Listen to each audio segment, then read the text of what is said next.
జై ముదిరాజ్, ముదిరాజుల ఐక్యత. ఈరోజు మా దర్పల్లి మండల కేంద్రంలో మన బహుజనుల పోరాట యోధుడు పండగ సాయన్న ముదిరాజ్ గారి జయంతి సందర్భంగా 184వ జయంతి సందర్భంగా ఈ యొక్క కార్యక్రమాన్ని ఇంత పెద్ద ఎత్తున నిర్వహించుకున్నందుకు మా ముదిరాజ్ సంఘం సభ్యులకు ప్రత్యేకంగా ధన్యవాదాలు.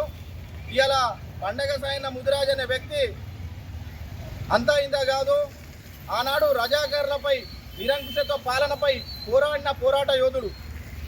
ఈ యొక్క యోధుడు ఎల్లకాలము బహుజనుల పట్ల, ఎందుకంటే ఆయన సొంత ఆస్తిని కూడా వాళ్ళు రజాకారులు గుంజుకున్నా కానీ ఇలా బహుజనులకు అన్యాయం జరుగుతుందని అతన్ని జైల్లో ఉంచినా కూడా బయటికి వచ్చి ఒక ఉద్యమ స్ఫూర్తిని నింపి ఈ యొక్క బహుజనుల కోసం పోరాడిన మహోన్నతమైన వ్యక్తి. ఈ యొక్క వ్యక్తి యొక్క ఈ పండగ సాయన్న ముదిరాజు గారి జయంతిని తెలంగాణ రాష్ట్ర ప్రభుత్వము అధికారికంగా ఆత్మగౌరవ దినంగా దీన్ని ప్రకటించాలని మా ముదిరాజుల కులస్తుల తరఫున తెలియజేస్తున్నాము. కాబట్టి ఇలా ఇటువంటి పోరాట యోధుల్ని స్ఫూర్తిగా తీసుకొని మున్ముందు బహుజనుల పట్ల పోరాడిండు. బీసీ ఉద్యమాన్ని అప్పుడే 150 ఏళ్ల క్రితం తెర మీదకి తీసుకొచ్చిన ఘనత పండగ సాయన్న గారికి చెందుతుంది.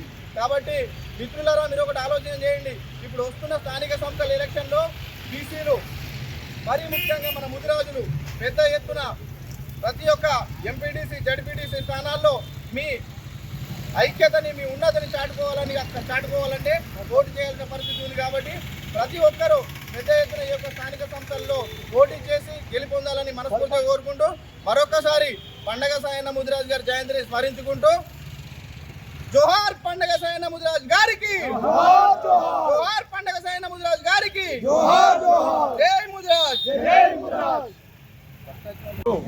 దర్పల్లి మండలంలో ముదిరాజుల మండల కమిటీ మన రఘురాం అధ్యక్షతన మన పండగ సాయన్న, మన పోరాట వీరుడు, ముదిరాజుల పోరాట వీరుడు పండగ సాయన్న జయంతిని పురస్కరించుకొని 184వ జయంతిని పురస్కరించుకొని ఈరోజు ఘనంగా మరియు ప్రతి గ్రామాన జరుపుకుంటున్నాము.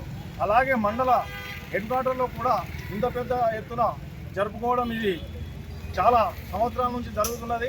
కాబట్టి 184వ జయంతిని పురస్కరించుకొని చేస్తున్నటువంటి పండగ. అలాగే ఆయన 34-35 సంవత్సరాల వయసులోనే రజాకారులపై పోరాడి ఈ రోజులాగా దోచుకొని దాచుకోకుండా ఉన్నత వ్యక్తులు, భూస్వాములు, దొరల పాలనలో వాళ్ళ దగ్గర దోచి గరీబు లేని వాళ్లకు తిండి పెట్టినటువంటి వ్యక్తి పండగ సాయన్న. కాబట్టి ఈ పండగ సాయన్న ముదిరాజ్ కులదైవంలాగా భావిస్తూ, పోరాట యోధుడు కాబట్టి ఖచ్చితంగా కులదైవంలాగా భావిస్తూ మా ముదిరాజులందరూ ప్రతి గ్రామాన పండగ సాయన్న జయంతిని జరుపుకోవడం జరుగుతుంది. కాబట్టి ఇట్లాంటి పండగను మా మండల తరఫున ఆయనకు జోహార్లు తెలుపుకుంటూ జై ముదిరాజ్, జై పెద్దమ్మ తల్లి.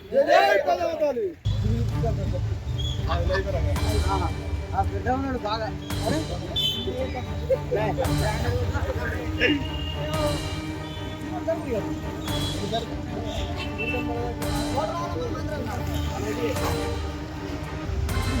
కూడా